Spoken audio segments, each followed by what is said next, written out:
everybody, my name is Heather. I am a vlogger, creator, and entrepreneur, and if you are new to my channel, I am documenting my entrepreneurial journey in this YouTube channel. So if you are interested and if you like this video, please give it a thumbs up and subscribe to my channel.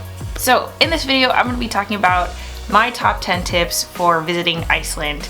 It is January 10th, 2017, but I went to Iceland in the first week of October of 2016 with my best friend.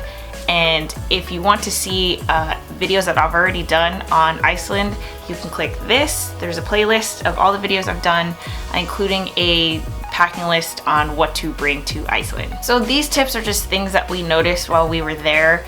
We were there for 6 full days, and I'll actually break down our itinerary at the end of this video. But I think, you know, knowing these would have been helpful before going, so that's why I'm going to share them with you guys. So first of all, you guys have probably heard this. I underestimated this, but Iceland is insanely expensive. Like, it is hands down the most expensive place that I've ever been to. You know, I thought I was getting a good deal by my flight because it was only $330 round trip, but yeah, quickly made up for it as soon as we got there. You're looking at about $120 per day for renting a car, about $20 for a meal, and that's not like anything fancy, that's just a meal. Okay, this is Shirley's receipt from our meal right now. She had 6 chicken wings, a beer, for 2,080 krona. So how much is that in dollars? What is it? That's about $18. Yeah. That's like 18 bucks. 18 freaking dollars. About $50 a night for a hostel slash guest house. So it's definitely expensive, especially in Reykjavik. If you venture out of Reykjavik, it tends to be less expensive, but just overall, it's still more expensive than anywhere else that I've been in Europe. Budget accordingly. Tip number 2, rent a car and bring accessories. It's definitely like a thing to do when you go to Iceland, to go on a road trip, so you're probably gonna rent a car. Me and Shirley had just like your typical small standard car. Oh my gosh.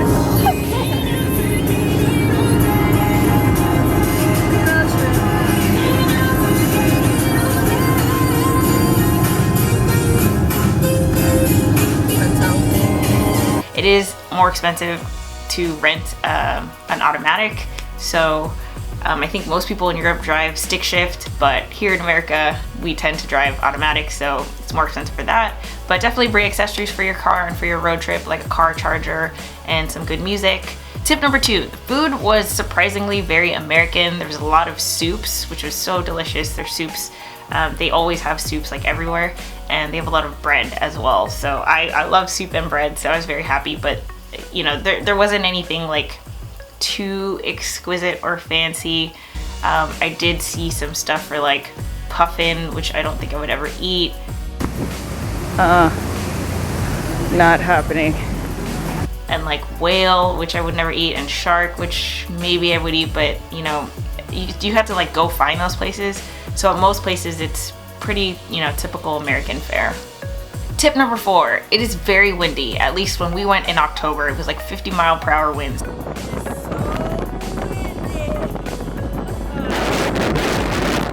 I'd lay off of the umbrellas, you know, anything, like even ponchos, they just blew up over our heads, so I would totally not, I wouldn't bring those. If you're trying to stay dry, then bring waterproof jackets or waterproof pants. You can check out my video for my packing list where I show you exactly what I brought. Tip number 5, they accept credit cards pretty much everywhere. I don't remember a time where, you know, I had to pull out cash because they didn't have a credit card thing. Tip number 6, there's Wi-Fi everywhere. It was definitely at every place that we looked into staying at for the night, and also pretty much at every restaurant that we went to. So Wi-Fi is everywhere, and it's very fast actually. Tip number 7, everyone speaks English. The Icelanders, they were taught English when they're in schools, just because, you know, no one else in the world speaks Icelandic, so they have to learn another language, and they learn English. And their English is very, very good, so you won't have, if you speak English, you are going to be fine. Tip number 8. So this tip is for the party people, me being one of them, but me and Shirley, we just knew that, you know, beer and alcohol was going to be really expensive, so we read this tip online where you can just buy like a bottle of alcohol at the airport duty free, and then that kind of just lasted us for the whole trip, and we brought it to the hostel and shared it with everyone and stuff like that. It's hard actually to find alcohol in the city. I don't even think they sell it, or they stopped selling like really early or something like that. But yeah, if you want to, like, you know, party or something like that, just get some alcohol at the airport when you land in Keflavik, and then bring it to wherever you stay. So this one is really interesting. I don't think it's particular to just Iceland. I think it's because I'm specifically from Southern California, but the expressions of Icelanders are pretty stoic, and I found that so amusing, which is why I brought this shirt. So it has like the different emotions that Icelanders can feel, like happy, confused, excited, sad, cheerful, and it's all the same face, because that's pretty much the face that they have all the time. It's just very stoic, like, would you like some coffee today? Can I help you with your bags? What is your plan for the rest of the day? Very stoic. And I remember our first day, actually, me and Shirley, like, we thought we were doing something wrong, like culturally, because, you know, it was just such a culture shock of not having someone smile at you, especially in customer service, because here in Southern California, you know, I think most of America, people who work in customer service, they smile often. It's kind of, you know, part of the good service that you provide. So I kind of liked that the Icelanders only smiled when they genuinely meant it, or, you know, when they were genuinely amused, or, you know, they found something funny. It's not that they're being rude. They are seriously the friendliest, most cheerful, generous, friendly people that I have met, but they just don't smile unless they genuinely mean it. So if you feel a little like put off at the beginning, just know that that's to be expected. That's just how they are. But after a little warming up and, you know, getting to know them a little bit, and especially if you go to like a bar or something, everyone's like super happy and jovial. So it's just part of their culture. And then for the itinerary and where we stayed, someone had asked when to book hostels and flights and cars and tours and stuff like that. You know, for me and Shirley, we actually booked everything like super late. I don't even think, we didn't even book tours until like a few days before. You can see us planning some of our stuff in one of the vlogs in the playlist, but yeah, it was like literally a few days before, which is when we booked the tours. We probably booked our 2 hostels. We stayed at Kex Hostel in Reykjavik, and then Apotek Guesthouse in Hoffen. We probably booked those like a week before, which I wouldn't recommend, just because pretty much at that point everything was booked, especially if you're going during high season. So if you're going during high season, I know high season ends in October, so like during the summer, book in advance, just because that's when everyone's gonna go, and you know, you want to make sure that you have somewhere that you want to stay. So if you can book in advance, book in advance.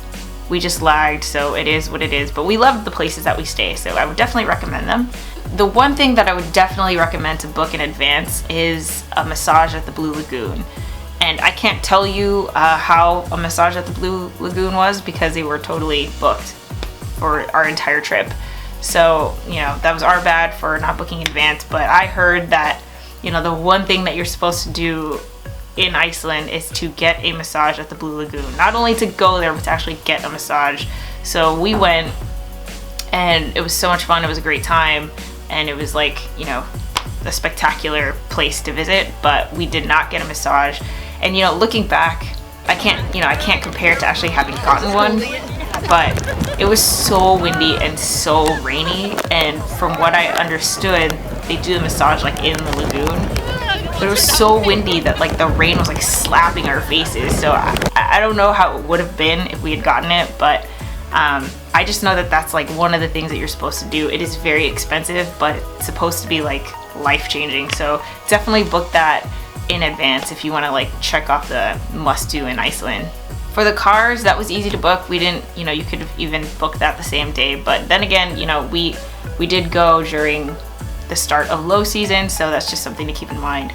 For our flights, you know, Iceland was not even a place I'd ever really planned to visit ever, until I got this incredible email deal for, you know, $330 round trip from WoW Air to go. So we were just like, I don't even care when to go. We're going, because how could you miss, you know, how could you pass up such an incredible deal? We booked our flights January of last year, and then we went in October. So 10 months in advance. I don't think that's necessary, but you know, it was just, that was the available time of when we got the deal. So here's a little breakdown of our itinerary, just in case any of you were wondering. So here is the country, and I'm gonna zoom in.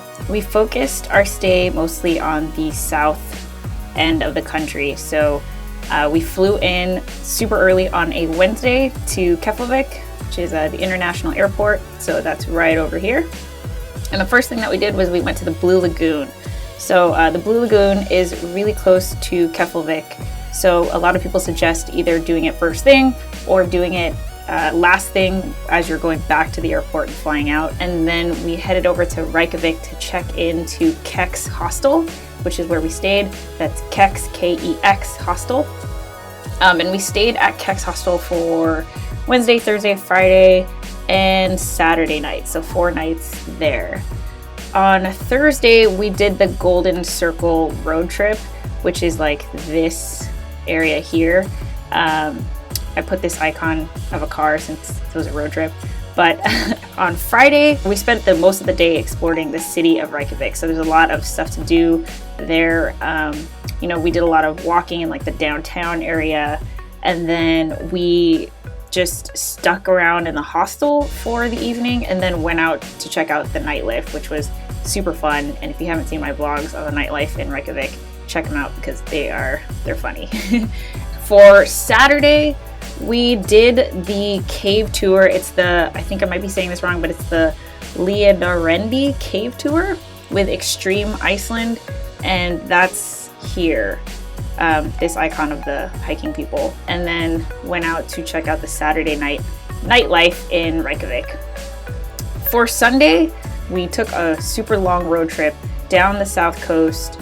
So we went all the way here, across here, and then at the end of the day, we checked into our next place, which was called Apotek Guesthouse. And I'll leave a link in the description below if you guys want to check out that place. But Apotek Guesthouse was a really cool place to stay. It was definitely, it's not a hostel. It's like, you know, you have private rooms and it's really nice. But that is in the town of Hoffen. So we knew that we had to check in that night because that's where we were staying. And basically for that day, we just got into the car and drove and just stopped wherever we wanted. Here, this is a waterfall, Skogafoss waterfall. Vik. It's a black sand beach, and then, you know, there's again tons to see. I don't even remember the names of some of this stuff, but like all of this is just such a cool drive, such a scenic drive. And then this huge glacier thing was definitely like one of my favorite things about Iceland. Driving around this thing is incredible. I've just never seen a glacier like this. You know, I've seen a mountain with snow on it, but this glacier just looks absolutely breathtaking from every angle. And I just couldn't take my eyes off of it. It was beautiful.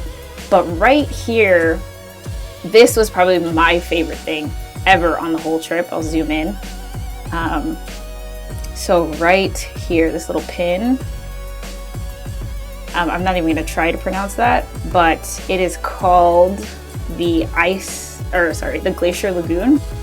So it's right here, and there's a bridge, and there's like a turnout where you can go right here. But basically, like, the glaciers break off of this huge glacier, and they like come out here and just hang out and chill. And it's just so beautiful. When we first went here, it was actually already like the sun had set, and it was just this like majestic, beautiful, and almost like eerie vibe of just watching the huge glaciers float in this lake. And then we also went again on our way back when it was daytime, and it's just absolutely gorgeous. That was like one of the most magical things I've ever seen. So definitely we spent a lot of time here. For Monday, the only thing that we had planned was that we were going to do a glacier hike here on this thing. And there is a point called Skaftafell right here, which is where we met up with our group. And then for Tuesday, that was when we were flying out all the way from Keflavik that day. So our morning, we woke up really early, like 5 in the morning, and just drove all the way back to Keflavik, right over here. And lastly, go to Iceland. If you are thinking about it, go, go, go. It is seriously the most incredible, most beautiful place I've ever been to. Like, I can't even describe it to you. Pictures and videos honestly don't do it justice. Like, you know, the word mountains and glaciers and waterfalls, like, Iceland gives those words a completely different meaning. Seriously, it feels like every moment is an adventure. And at least when we went, it felt a lot like we were the only ones on the entire island, because it's just, there aren't that many tourists. So, and I love that, you know, I love the fact that we felt like we were little explorers and on this incredible adventure. And, you know, every single turn there's something to be discovered. It was just so beautiful, and I would definitely recommend it. I'm hoping to go back. Actually, I'd love to move there, seriously, for like 6 months. But I gotta build my business first.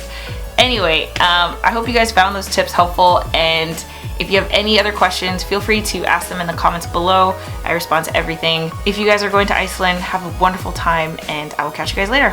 Bye! Can you guys hear that? It just started pouring like crazy. Here, check this out. This is a rare occurrence here in Southern California. It doesn't rain very often.